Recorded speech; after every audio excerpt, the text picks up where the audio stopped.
बिस्मिल्लाहिर्रहमानिर्रहीम। अज़ीज़ तलबा, अस्सलाम वालेकुम।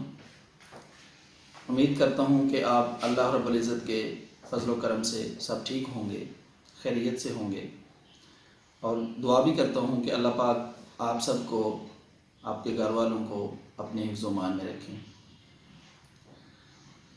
बहुत खुशी हुई आपसे दोबारा मुलाकात करके, मिल के कैमरे के ज़रिए।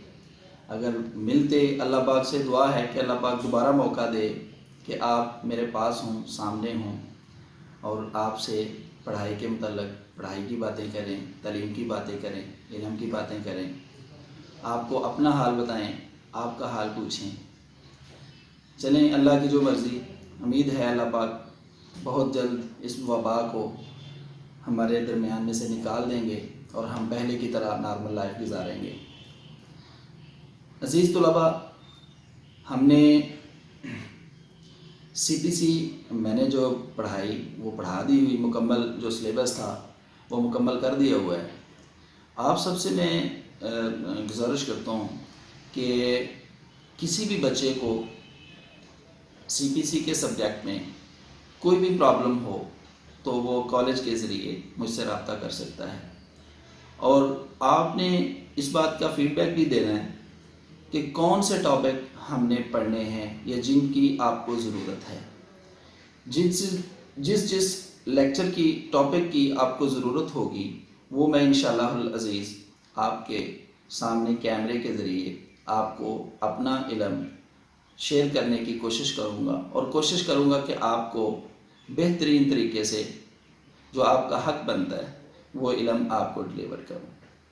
तो रिवीजन का आज हमारा पहला लेक्चर होगा, जिसमें हम शुरू करेंगे जुरिस्डिक्शन ऑफ सिविल कोड। यहाँ से शुरू करेंगे, जो अहम टॉपिक होंगे उनको हम रिवाइज करेंगे, और फिर आपके फीडबैक के मुताबिक जो टॉपिक आप हुक्म करेंगे या जिस टॉपिक में आप ज़रूरत महसूस करेंगे वो भी इंशाअल्लाहुल अज़ीज़ आपको पढ़ाऊँगा। तो सबसे पहले हम शुरू करेंगे जुरिस्डिक्शन। जुरिस्डिक्शन के लिए जुरिस्डिक्शन ऑफ सिविल कोड। पहली जो जुरिस्डिक्शन थी पेक्यूनियरी जुरिस्डिक्शन और टेरिटोरियल जुरिस्डिक्शन, वो आप पढ़ चुके हुए हैं। उसमें आप ज़रूरत महसूस करें तो आप मुझे बता सकते हैं, उस पर मैं तफसील के साथ फिर आपसे बात करूँगा। आज हम बात करेंगे सेक्शन 9 से स्टार्ट करेंगे। Civil code have ultimate jurisdiction. इसका क्या मतलब है और कौन कौन सी पाबंदियाँ हैं जो सिविल कोड के ऊपर लागू होती हैं, जिनके ज़रिए ये टॉपिक बहुत अहम है आपकी प्रैक्टिकल लाइफ के हवाले से भी। जब मैं प्रैक्टिकल लाइफ कहता हूँ तो इसका मतलब होता है कि कचहरी की लाइफ।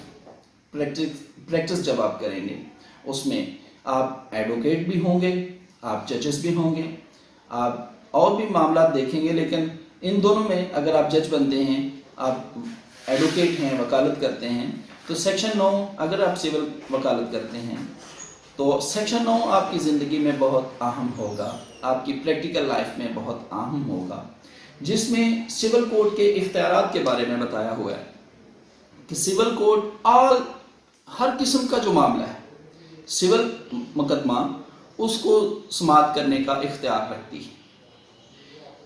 जैसे इसकी हेडिंग से ही है, सिविल कोड जो सेक्शन 9 है, सिविल कोड्स है अल्टीमेट जुरिस्डिक्शन। आप इसकी जो टेक्स्ट बुक है अमर रज़ा की, मैंने आपको गुजारिश की हुई थी कि वो लें किताबें, वो अब सबके पास होंगी मुझे उम्मीद है।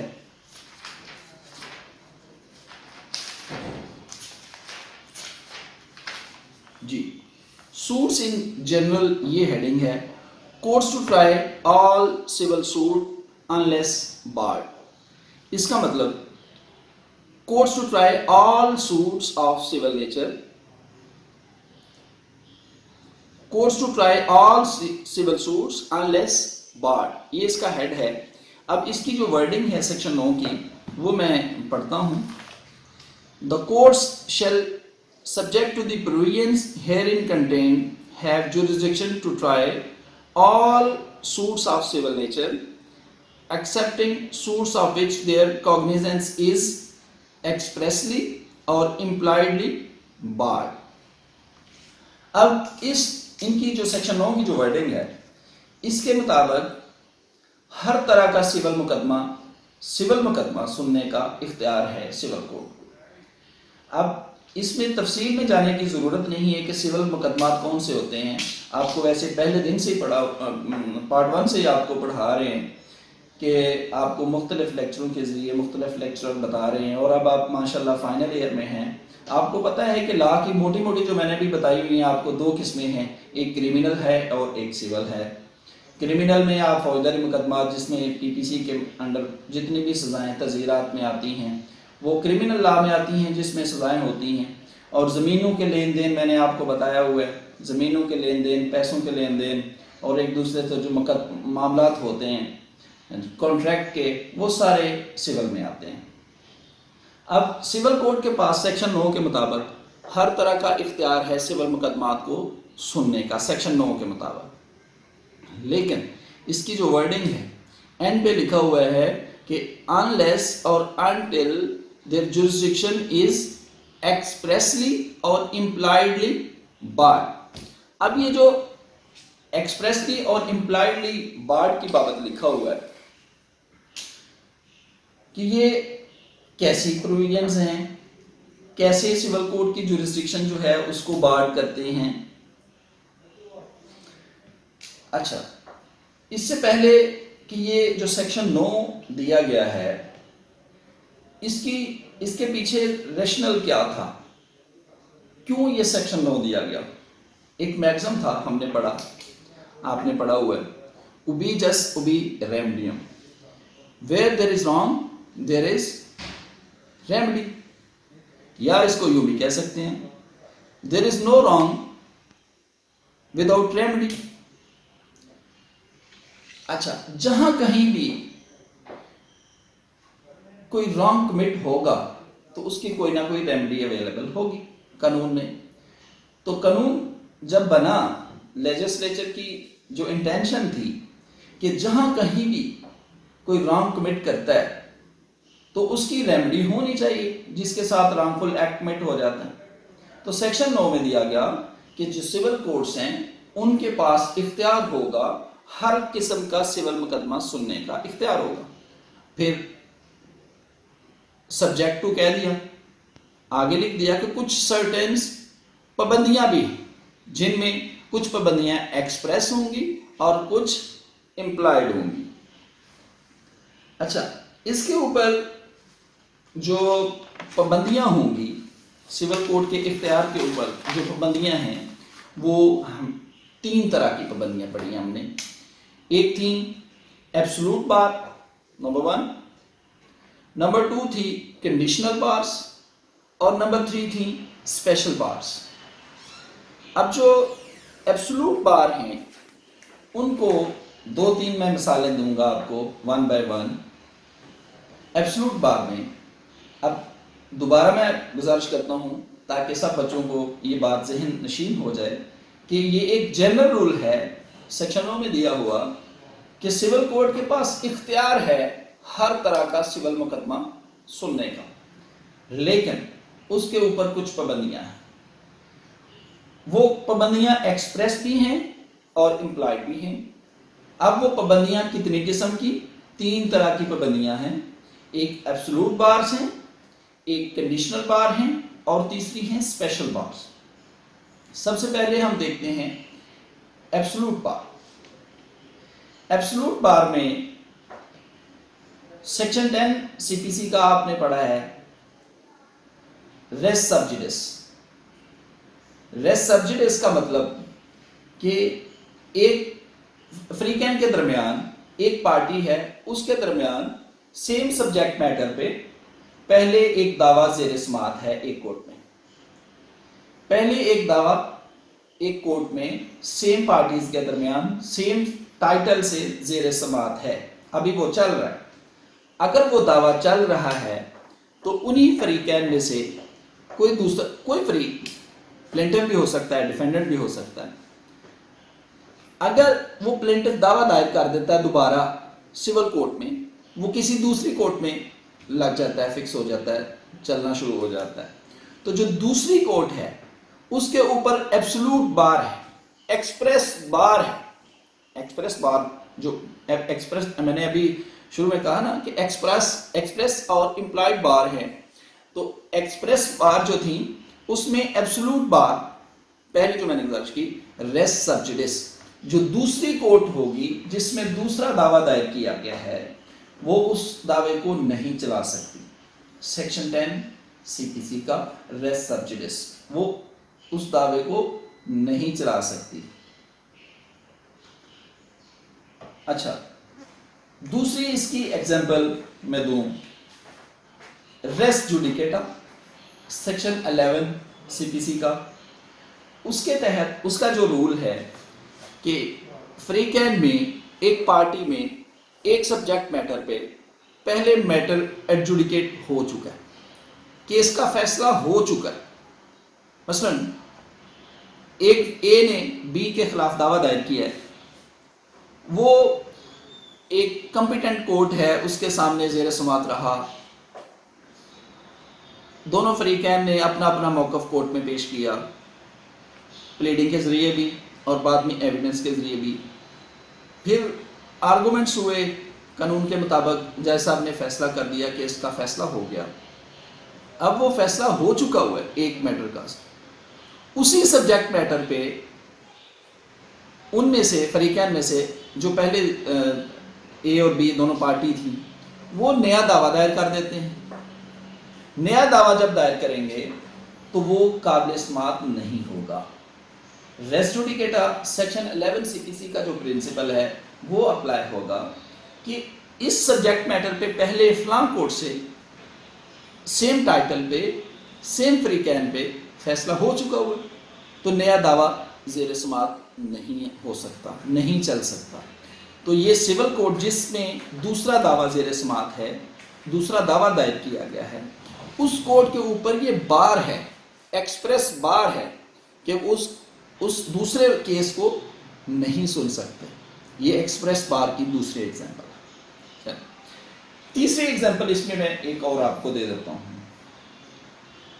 एक होती है ट्रायल कोर्ट, एक होती है एग्जीक्यूटिंग कोर्ट। जैसे वो पहले मैंने एग्जांपल दी कि ए ने बी के खिलाफ दावा दायर किया, वो फरीकैन ने अपनी अपनी प्लीडिंग के जरिए अपना अपना मौक़िफ़ कोर्ट में रखा, इश्यूज फ्रेम हुए, एविडेंस आए दोनों तरफ से, आर्गूमेंट्स हुए, केस का फैसला हो। अब जिस कोर्ट ने फैसला किया है उस केस का, जब तक वो ट्रायल चलता रहा है, वो सिविल कोर्ट जो है उसको कहेंगे ट्रायल कोर्ट। अब ट्रायल कोर्ट में केस ज़ेर समात रहा, उसका फैसला हो गया।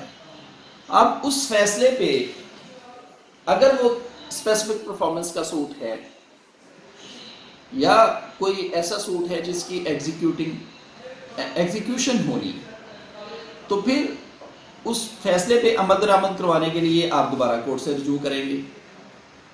अगर वो कोर्ट मौजूद है, वो कोर्ट खुद अपने फैसले पे अमल दरामद करवा सकती है, वो कोर्ट एग्जीक्यूटिंग कोर्ट होगी। अगर वो कोर्ट नहीं है, इवन हो भी तो रूल मौजूद हैं, किसी दूसरे जज साहब के पास भी वो एग्जीक्यूशन के लिए जो पिटीशन होगी वो किसी दूसरे जज साहब के पास भी लग सकती है, वो भी समाप्त कर सकते हैं। अब जो उस फैसले पे अमल दरामद करवाने वाली कोर्ट होगी उसको कहेंगे एग्जीक्यूटिव कोर्ट। अब दो तरह के क्वेश्चन होते हैं। एक होता है जब फैसला होना है उससे पहले का क्वेश्चन होता है, इसको कहते हैं प्री डिक्रेटल क्वेश्चन। जो दूसरा क्वेश्चन होता है पोस्ट डिक्रेटल क्वेश्चन। अगर तो वो क्वेश्चन प्री डिक्रेटल क्वेश्चन है तो फिर तो ट्रायल कोर्ट ने उसको देखा, ट्रायल कोर्ट उसको देखी। अब एग्जीक्यूटिंग कोर्ट ने तो जो फैसला किया है उसके ऊपर कानून के मुताबिक मनो अमल करवाना है। एग्जीक्यूटिंग कोर्ट के उसके जायद इख्तियार नहीं है मासवाए उस फैसले पे अमल दरामद करवाने के। अगर वो पोस्ट डिक्रेटरल क्वेश्चन हो तो एग्जीक्यूटिंग कोर्ट के पास इख्तियार होता है कि उस क्वेश्चन को देख सकती है। अब दोनों कोर्ट जो हैं, ट्रायल कोर्ट और एग्जीक्यूटिंग कोर्ट, अब हम देखेंगे कि एग्जीक्यूटिंग कोर्ट के पास कोई मामला है, एग्जीक्यूशन चल रही है, तो वो उसको एप्लीकेशन दोनों तरफ से आ जाती है कि इस मामले को हल किया जाए। अगर तो वो पोस्ट डिक्रेटरल क्वेश्चन है, यानी डिग्री आने के बाद वो क्वेश्चन अराइज हुआ है, तो फिर तो एग्जीक्यूटिंग कोर्ट के पास इख्तियार होगा, एग्जीक्यूटिंग कोर्ट उस क्वेश्चन को टेकअप कर सकती है, देख सकती है, उसके ऊपर फैसला दे सकती है। लेकिन अगर वो प्री डिक्रेटरल क्वेश्चन है, डिग्री आने से पहले का क्वेश्चन है, तो एग्जीक्यूटिंग कोर्ट के पास इख्तियार नहीं है अंडर सेक्शन 47 कि वो उस क्वेश्चन को टेकअप करे, उस क्वेश्चन पे कोई फाइंडिंग दे, उस क्वेश्चन पे कोई जजमेंट दे। एग्जीक्यूटिंग कोर्ट की जो ये वाली पावर्स थी कि प्री डिक्रेटरल क्वेश्चन, ये एब्सोल्यूट बार के जरिए सेक्शन 9 में बताया हुआ है कि वो कोर्ट उस प्री डिक्रेटरल क्वेश्चन को नहीं दे सकती। ये एक दो एग्जाम्पल मैंने आपको दी, आपने पढ़ा, पहले तफसील से भी पढ़ा हुआ है कि एब्सोल्यूट बार्स कौन सी हैं। अब कुछ हैं कंडीशनल बार्स, नंबर 2 पे आती हैं जो कंडीशनल बार्स। एक्सप्रेस बार में हेडिंग नंबर 2 कंडीशनल बार्स। इसमें मैं आपको एक दो एग्जांपल देता हूँ। Suit by alien under section 83। अब कोई गैर मुल्की पाकिस्तान में सूट फाइल करना चाहता है, वो कर सकता है, सेक्शन 83 है सीपीसी का, कर सकता है, लेकिन उसके ऊपर एक कंडीशन है, पहले परमिशन लेनी पड़ेगी। इसी तरह फॉरेन स्टेट है, वो सूट फाइल करना चाहती है, वो भी कर सकते हैं, लेकिन उसके ऊपर भी पाबंदी है, सेक्शन 84 है सीपीसी का कि वो पहले इजाज़त लेगी फिर सूट फाइल करेगी। तो ये कंडीशनल बार हो गई। ये 2 एग्जांपल मैंने आपको दे दी। अब हैं स्पेशल बार।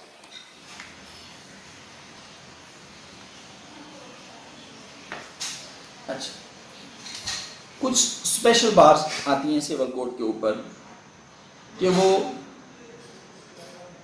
जैसे suit for breach of trust है अंडर सेक्शन 92, ये स्पेशल बार सिविल कोड के ऊपर। अच्छा, ये 3 तरह की बार मैंने बताई, एब्सोल्यूट बार, कंडीशनल बार और स्पेशल बार। अच्छा, अब इन बार को जो हम पढ़ रहे थे, तो कुछ एक्सप्रेस बार की मैं आपको एग्जांपल और देता हूं। एक्सप्रेस बार की, एक्सप्रेस बार में जैसे क्रिमिनल मैटर्स हैं, फौजदारी मैटर, जैसे फौजदारी मैटर तो सिविल जज टेकअप नहीं कर सकता, वो मजिस्ट्रियल कोर्ट का काम है, वो एक्सप्रेस बार है। जैसे फैमिली मैटर्स हैं, वो एक्सप्रेस बार है। जैसे रेवेन्यू मैटर्स हैं, मैंने आपको बताया था ना, तकसीम करनी है, प्रॉपर्टी को तकसीम करवाना है, लैंड रेवेन्यू एक्ट के तहत करेंगे, तो वो कौन करेंगे? तहसीलदार करेंगे, रेवेन्यू ऑफिसर्स करेंगे। लैंड रेवेन्यू एक्ट आपने पढ़ा हुआ है, उसमें सेक्शन 135 सेक्शन 135 के तहत आप लैंड रेवेन्यू के तहत आप तहसीलदार के पास एप्लीकेशन फाइल करेंगे तकसीम की। तो वो ये एक्सप्रेस बार्स हैं सिविल कोर्ट के ऊपर। कुछ इम्प्लॉयड बार्स भी हैं, दूसरी जो सेक्शन 9 की वर्डिंग में इस्तेमाल हुई ना, एम्प्लॉयड बार, इसमें act of state, public policy, special tribunals. अच्छा, एक्ट ऑफ स्टेट की मैं आपको एग्जांपल देता हूँ, फिर इस टॉपिक को इंशाल्लाह वाइंड अप करते हैं। आपने देखा होगा कि हालाते जंग में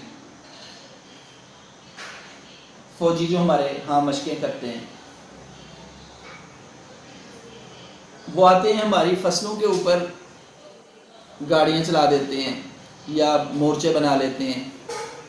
हालाते जंग में वो मशकें करते हैं या जंग में, तो हमारा कोई नुकसान कर देता है, हमारा कोई नुकसान हो जाता है, तो हम सिविल सूट नहीं फाइल कर सकते। ये एम्प्लॉयड बार है या पब्लिक पॉलिसी है, कि हम बॉर्डर पे रहते हैं, यहाँ पे जंग का खदशा है, तो गवर्नमेंट के अदारे, गवर्नमेंट कह लें, गवर्नमेंट दफा के लिए हमारी ज़मीन में से जो ज़मीन गुजरती है, बॉर्डर के पास हैं हम, चूँकि हमारी ज़मीन बॉर्डर के पास हैं, तो वहाँ पे वो एक्सीवेटर या वो जिसे हुर्फ़े आम में चूंडी भी कहते हैं, वो मट्टी उठा के गड्ढा खोद देते हैं ताकि वो टैंक या गाड़ियाँ दुश्मन की ना गुजर सकें। तो हम गवर्नमेंट के ख़िलाफ़ सूट थोड़ा फाइल कर सकेंगे कि जनाब हमें इतना मुआवजा दिया जाए, हमारा नुकसान है। तो ये इम्प्लाइड बार है। तो सेक्शन 9 मेरे प्यारे स्टूडेंट्स, बच्चों, मुझे यकीन है कि आपने तफसील के साथ पहले भी पढ़ा था, आप भी हमने पढ़ा होगा ना, पढ़ लिया, तो मुझे यकीन है कि सेक्शन 9 आपको समझ आ गया होगा। फिर भी अगर आपको किसी किस्म की कोई प्रॉब्लम हो तो आप कॉलेज के ज़रिए मुझसे रब्ता कर सकते हैं। हम इस पे दोबारा इंशाल्लाह, मैं हर वक्त हाज़िर हूँ इस टॉपिक पे बात करने के लिए, इवन किसी भी टॉपिक पे बात करने के लिए मैं हाज़िर हूँ। अल्लाह आपका, मेरा, हम सब का हम नासर हो। अस्सलाम वालेकुम।